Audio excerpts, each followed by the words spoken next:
ఈ నవరాత్రుల్లో ఈ తెల్ల జిల్లేడు వేరు గణపతి యొక్క విశిష్టత తెలియచేయడం చాలా ఆనందంగా ఉంది.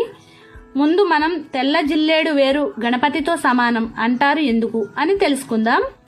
జిల్లేడు మొక్కలో 2 రకాలున్నాయి.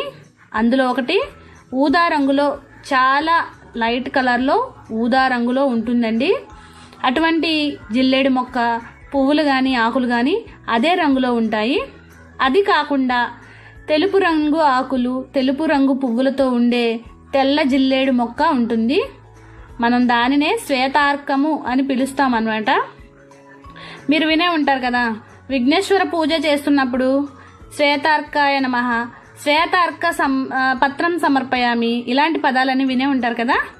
అలాంటి శ్వేతార్కము మొక్క యొక్క వేరుతో తయారు చేసిన ఇటువంటి గణపతిని మనం ఎక్కడ పెట్టుకోవాలి అనేది చూద్దాం.